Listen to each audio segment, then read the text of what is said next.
구글맵으로 전세계 골목길을 훑고 화성 지표면까지 생중계로 보는 시대. 인류에게 더 이상 숨겨진 땅은 없어 보이죠. 하지만 여기 그 어떤 첨단 위성도 뚫지 못한 거대한 디지털 블랙홀이 있습니다. 바로 전 세계에 흩어져 있는 인류 접근 금지 구역 8곳입니다. 첫 번째는 6만 년 동안 단 한 번도 외부인의 출입을 허용하지 않는 땅, 현대 문명이 공식적으로 패배를 선언하는 곳, 인도 남동쪽 벵골만에 위치한 노스 센티널 아일랜드입니다. 이곳의 시간은 6만 년 전에서 멈춰 있습니다. 아니 정확히는 외부와의 시간을 스스로 끊어버렸습니다. 이곳에 발을 들이려는 시도는 곧 죽음을 의미하는데요. 실제로 2018년 11월 26세의 미국인 청년 존 차우에게 비극적인 일이 벌어졌습니다. 그는 이 섬의 부족들에게 복음을 전하겠다며 불법 침입을 감행하죠. 그는 자신의 일기장에 이렇게 적었습니다. 내가 죽더라도 그들을 미워하지 마세요. 그들이 내미는 화살은 그저 두려움일 뿐입니다. 하지만 섬의 반응은 냉혹했는데 그가 해변에 발을 내딛자마자 날아온 것은 환영의 인사가 아닌 치명적인 화살 세례였습니다. 그의 시신은 끝내 수습되지 못했습니다. 인도 정부조차 포기했는데 시신을 수습하러 들어가는 과정에서 또 다른 사륙이 벌어질 것을 우려했기 때문이었죠. 이들은 왜 이토록 잔인할 정도로 폐쇄적일까요? 2004년 인류 최악의 재앙이라 불린 인도양 쓰나미가 덮쳤을 때입니다. 인도 정부는 이들의 생사를 확인하기 위해 헬리콥터를 보냈지만 구호물자를 떨어뜨려 주려던 헬기를 향해 한 부족민이 활시위를 당겼습니다. 그것은 생존 본능이자 우리는 너희의 도움도 관심도 필요 없다. 당장 여기서 꺼져라 라는 메시지였죠. 세상이 이들을 격리하는 건 단지 그들의 폭력성 때문만은 아닙니다. 진짜 공포는 생물학적 격차에 있습니다. 6만 년 동안 외부와 단절된 이들에게 현대인의 가벼운 감기 바이러스나 홍역은 핵폭탄급의 위력을 가집니다. 우리가 악수 한 번으로 옮길 수 있는 흔한 균들이 이 부족 전체를 며칠 만에 몰살시킬 수 있다는 뜻입니다. 우리가 그들을 보호하는 것이 아니라 사실은 우리라는 존재 자체가 그들에게는 걸어다니는 재앙입니다. 문명의 지도가 끝나는 곳 인도양의 이 작은 섬은 오늘도 날카로운 화살촉 뒤에서 침묵을 지키고 있습니다. 다음은 앞선 원시적 공포와는 정반대의 결을 가집니다.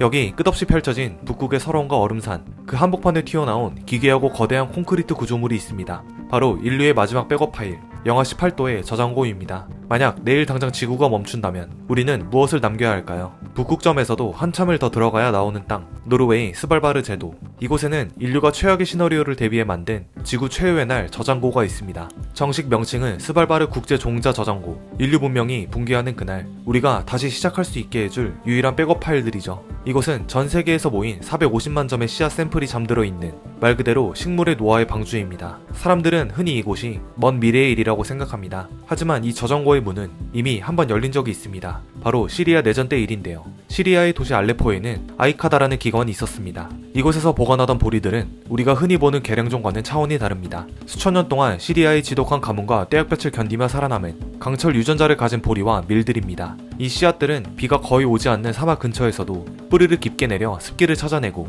뜨거운 열기에도 알곡이 타죽지 않는 독한 유전자를 가졌습니다. 아이카다 기관에는 보리 외에도 이런 시리아의 독종들이 가득했습니다. 거의 11만 6천 점에 달합니다. 하지만 2011년 시리아 내전이 터지면서 전기와 물이 끊겨버렸고 냉동 보관시설이 마비되기 시작했습니다. 수천 년의 농업 역사가 한순간에 썩어 없어질 위기에 처한 것이죠. 다행히 아이카다는 내전 직전인 2008년부터 만약을 대비해 자신들의 종자 샘플을 스발바르 저장고에 야금야금 복사해 두었습니다. 2015년 연구소 기능이 완전히 마비되자 아이카다는 스발바르 측에 사상 첫 종자 인출을 요청합니다. 북극에 맡겨두었던 11만 6천 점의 씨앗 상자가 다시 꺼내졌죠. 하지만 중요한 건 그 다음이었습니다. 북극 저장소에 보관된 씨앗은 양이 아주 적습니다. 샘플당 고작 500알 정도. 손가락에 올리면 한 줌도 안 되는 양입니다. 일단 시리아는 종류별로 한 줌씩이라도 다 꺼내자 해서 11만 6천 종류를 다 꺼냈습니다. 하지만 시리아의 땅은 농사를 지을 수 있는 시스템 자체가 박살났기 때문에 이곳에 지을 수는 없었습니다. 내 발에 폭탄이 떨어지는데 농사를 지을 수는 없기 때문이죠.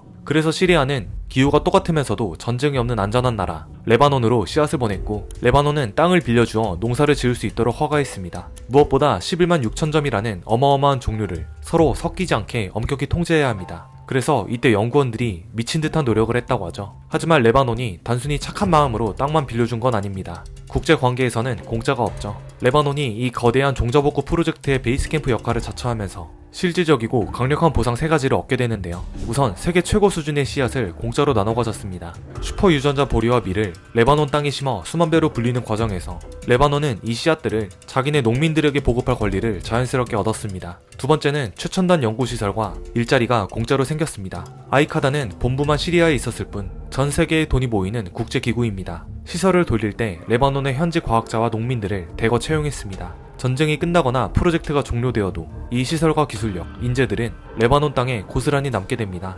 마지막으로 시리아가 전쟁으로 주저앉으면서 원래 시리아가 가졌던 중동 농업의 대장 타이틀이 레바논으로 넘어왔습니다. 유네스코나 세계은행 같은 국제기구들이 중동 농업을 살리자며 보내는 지원금이 이제 시리아가 아닌 레바논의 연구소로 꽂히게 된 것이죠. 요약하자면 레바논은 마당을 빌려준 대가로 그 마당에 지어진 최첨단 시설과 그 안에서 나온 황금알을 낳는 거위의 지분, 그리고 그 동네 반장 자리를 통째로 넘겨받은 셈입니다.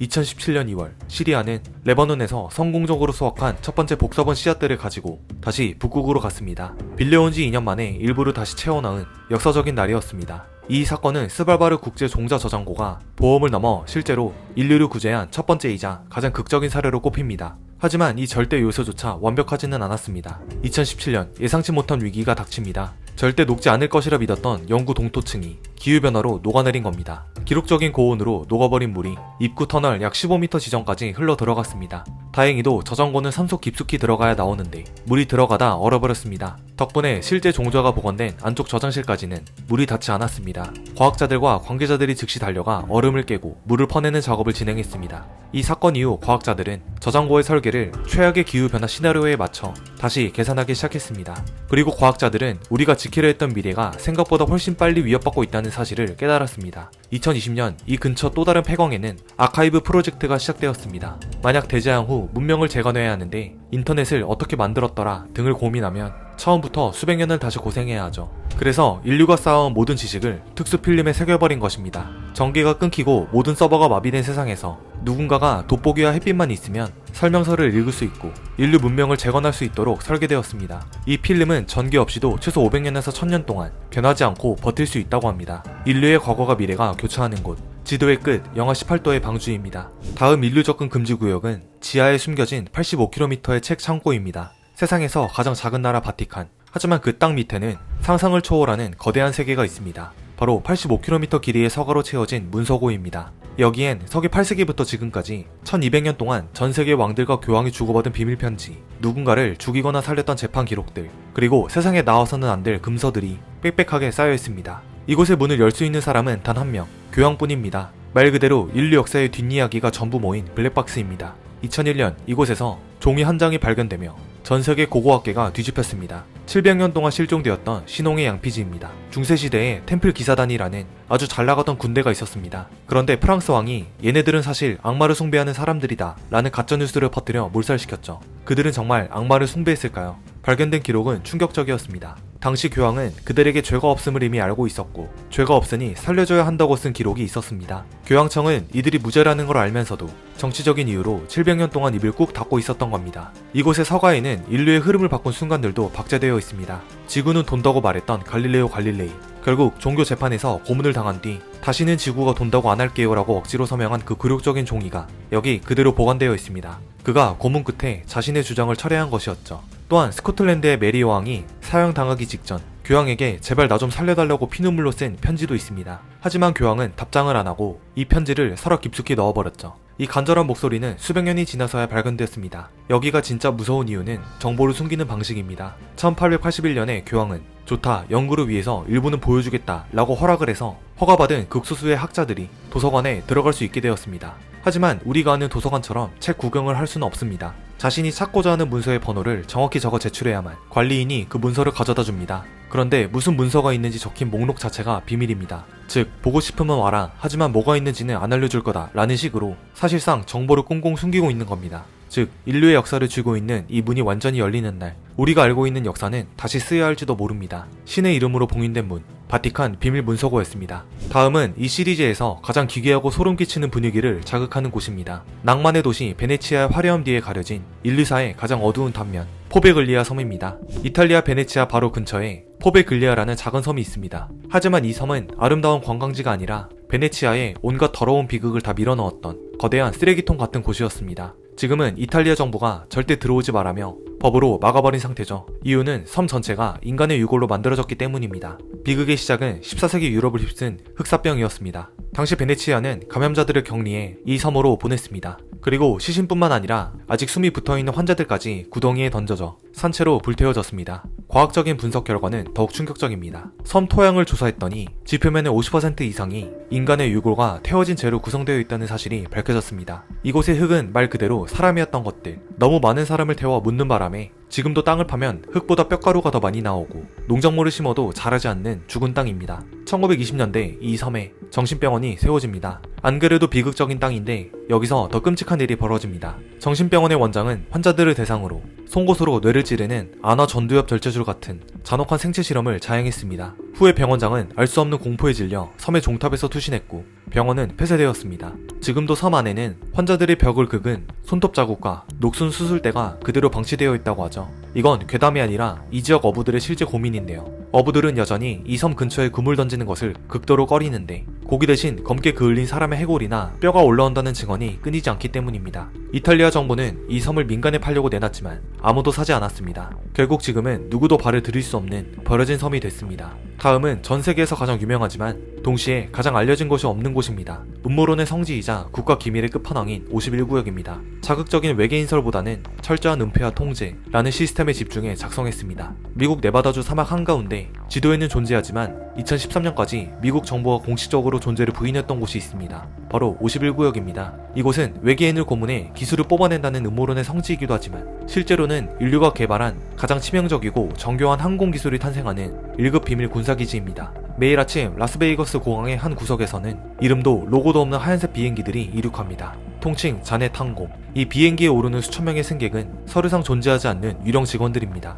이들의 목적지는 단 하나, 51구역입니다. 도박과 유흥의 도시 라스베이거스에서 불과 수십 분 거리지만 그들이 내리는 곳은 지구상에서 가장 폐쇄적인 장소입니다. 1950년대부터 쏟아졌던 UFO 목격담의 실체는 사실 외계인이 아니었습니다. 51구역에서 비밀리에 개발된 정찰기 A-12와 SR-71 블랙버드였죠. 마하 3의 속도로 비행하며 태양빛을 반사하는 이 기괴한 형상의 항공기들은 당시 인류의 상식을 뛰어넘는 수준이었습니다. 정부는 이 첨단 기술을 숨기기 위해 오히려 외계인 음모론이 퍼지는 것을 방치하거나 이용했습니다. 외계인보다 더 무서운 건 적국에게 기술이 노출되는 것이었으니까요. 51구역의 경계선에 다다르면 가장 먼저 마주하는 건 치명적 무력 사용을 허가한다는 경고판입니다. 그리고 그 너머 산등성이에는 일명 카모 듀드라고 불리는 사설 보안 요원들이 하얀색 픽업 트럭을 타고 24시간 감시를 이어갑니다. 그들은 절대 말을 걸지 않습니다. 그저 당신이 경계선을 넘는 순간 어디선가 소리 없이 나타나 총구를 겨눌 뿐입니다. 이곳에서의 호기심의 대가는 목숨입니다. 사막의 밤하늘 위로 정체불명의 불빛이 소리 없이 가로지르는데 그것이 외계인의 비행선인지 인류의 차세대 살상 무기인지는 아무도 알 수 없습니다. 국가 기밀이라는 거대한 장막 뒤에 숨겨진 51구역. 이곳은 보이지 않는 힘이 세상을 어떻게 통제하는지 보여주는 가장 차가운 증거입니다. 다음은 인간의 의지가 아닌 자연의 진화가 스스로 걸어잠근 곳입니다. 브라질 연안의 아름다운 섬이지만 그 실체는 정반대인 스네이크 아일랜드입니다. 브라질 상파울루 해안에서 33km 떨어진 곳. 겉보기엔 완벽한 휴양지처럼 보이는 이 섬에는 단 한 명의 주민도 살지 않습니다. 브라질 해군이 일반인의 출입을 법으로 엄격히 금지했기 때문입니다. 이 섬에는 전 세계에서 오직 이곳에만 사는 골든 랜스헤드라는 치명적인 독사 4천여 마리가 서식합니다. 이 섬의 뱀들은 육지의 친척들과는 차원이 다른 독을 가졌습니다. 약 1만 년 전 해수면이 상승하여 섬에 고립된 이들은 유일한 먹잇감인 새를 잡기 위해 진화했습니다. 새가 독을 맞고 날아가 죽어버리면 섬 밖 바다로 떨어지기 때문입니다. 그래서 이들의 독은 먹잇감을 공중에서 즉사시킬 만큼 강력해졌습니다. 인간의 살점을 순식간에 녹여버리는 이 맹독은 일반 독사보다 5배나 강합니다. 섬 전체에 1제곱미터당 최소 한 마리 이상의 뱀이 살고 있다는 통계는 발을 내딛는 모든 곳이 지뢰밭이라는 뜻입니다. 1920년대 이후 관리의 어려움과 효율성 때문에 이 섬의 등대는 무인 자동 시스템으로 바뀌었고 인류는 이 섬에서 완전히 퇴거했습니다. 현재는 브라질 정부가 생태계 보호와 인명사고 방지를 위해 민간인의 출입을 엄격히 금지하고 있습니다. 오직 브라질 해군과 허가받은 연구원들만 방호복을 갖춰입고 들어갈 수 있습니다. 다음은 인류의 기술이 부족해서가 아니라 오히려 열었다가 감당할 수 없는 일이 터질까봐 전 세계가 겁을 먹고 멈춰선 것이죠. 2000년 전 고대의 설계가 현대 과학을 압도하고 있는 이 기묘한 현장. 중국 시안에 있는 진시황릉입니다. 흔히 진시황릉하면 흙으로 만든 병사들이 병마용을 떠올립니다. 하지만 이건 황제의 궁전으로 치면 현관 로비에 불과합니다. 즉 우리가 본 건 입구일 뿐입니다. 진짜 황제가 잠들어 있는 본체는 1974년에 발견된 이후 50년 동안 단 한 번도 열린 적이 없습니다. 옛 기록에는 황제의 무덤 안에 수은으로 만든 강과 바다가 흐른다고 적혀 있었습니다. 다들 전설이라고 생각했지만 과학자들이 땅을 조사해보니 수은 농도가 주변보다 수십 개나 높게 나왔습니다. 문을 여는 순간 2000년 동안 농축된 수은이 기화되어 치명적인 독가스 구름이 됩니다. 무덤 안은 물론 주변 지역까지 통째로 오염시킬 수 있는 독가스 폭탄이 설치된 셈입니다.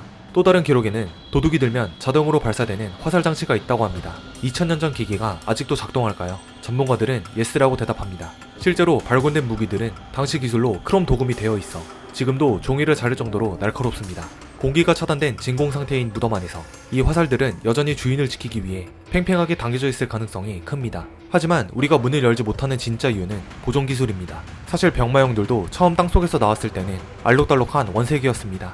하지만 지상에 공기가 닿자마자 단 15초 만에 색깔이 다 날아가 버렸습니다. 황제의 관 위에는 하늘의 별자리가 그려져 있고 지하 궁전에 정교한 유물들이 가득하겠지만 지금 문을 열면 그 모든 역사가 찰나의 순간에 먼지로 변해버립니다. 우리에겐 그 소중한 가치를 온전히 보존할 기술이 아직 없습니다. 즉 진시황릉이 열리지 않는 건 죽음에 대한 공포가 아니라 다시는 되돌릴 수 없는 파괴에 대한 두려움 때문입니다. 진시황은 죽어서도 인류를 시험하고 있습니다. 고대의 봉인은 오늘도 풀리지 않는 채 거대한 침묵으로 답하고 있습니다. 이제 마지막입니다. 인류의 오만이 불러온 가장 현대적인 비극이자 아이러니하게도 인간이 사라진 뒤 자연이 어떻게 그 자리를 되찾는지를 보여주는 기괴한 성소 체르노빌과 프리피아트입니다. 1986년 4월 26일 새벽 단 한 번의 잘못된 실험으로 원자폭탄보다 무서운 사고가 터졌습니다. 당시 프리피아트는 젊은 엘리트들이 모여 살던 최고로 잘나가는 도시였지만 이 사고로 단 하룻밤 만에 사람이 살 수 없는 유령도시가 되어버렸습니다. 원자로 건물 지하 깊은 곳에는 코끼리의 발이라고 불리는 기괴한 덩어리가 있습니다. 이것의 정체는 녹아버린 핵연료와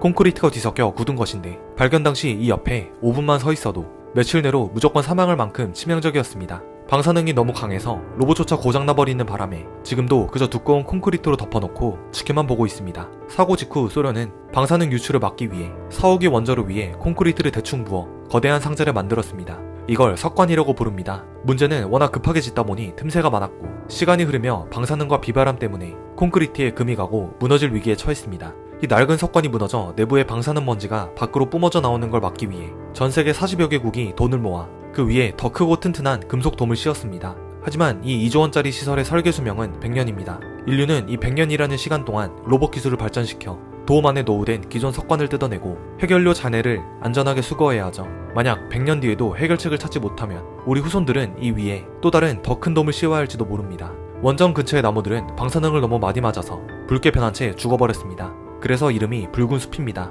그런데 소름 돋는 건 죽은 지 40년이 다 되어가는 이 나무들이 여전히 썩지 않고 서 있다는 겁니다. 그 이유는 나무를 썩게 만드는 미생물과 곰팡이조차 방사능 때문에 다 죽어버렸기 때문입니다. 자연의 섭리조차 멈춰버린 기괴한 장소가 된 것이죠. 도시 곳곳에는 멈춰버린 관람차와 버려진 인형들이 널브러져 있습니다. 사고 다음날 정부는 대규모 패닉을 방지하고 사고의 심각성을 숨기기 위해 주민 5만 명에게 3일 뒤면 돌아올 수 있으니 신분증과 약간의 음식만 챙겨라라고 거짓말을 했습니다. 주민들은 키우던 반려동물에게 금방 돌아올게라고 마지막 인사를 건네고 떠났지만 결국 다시는 돌아오지 못했습니다. 그래서 지금도 프리피아트의 유치원에는 아이들이 놀던 인형이 집안 식탁에는 먹다 남은 그릇들이 40년째 그대로 멈춰 있습니다. 이 8곳의 금지구역에서 우리가 알 수 있는 것은 인간은 만물의 영장이라 자부하며 지구 모든 곳을 정복한 것 같지만 사실 우리에겐 여전히 감당할 수 없는 자연과 책임질 수 없는 과거 그리고 통제 불가능한 실수가 존재한다는 겁니다. 결국 접근 금지라는 말은 단순히 들어오지 말라는 경고가 아니라 우리가 잊지 말아야 할 겸손함의 경계선인 셈이죠. 여러분은 이 8곳 중 기술이 완벽해진 미래에 딱 한 곳만 갈 수 있다면 어디를 선택하시겠습니까? 아니면 영원히 열리지 말아야 할 판도라의 상자는 어디라고 생각하시나요? 오늘 영상은 여기까지입니다.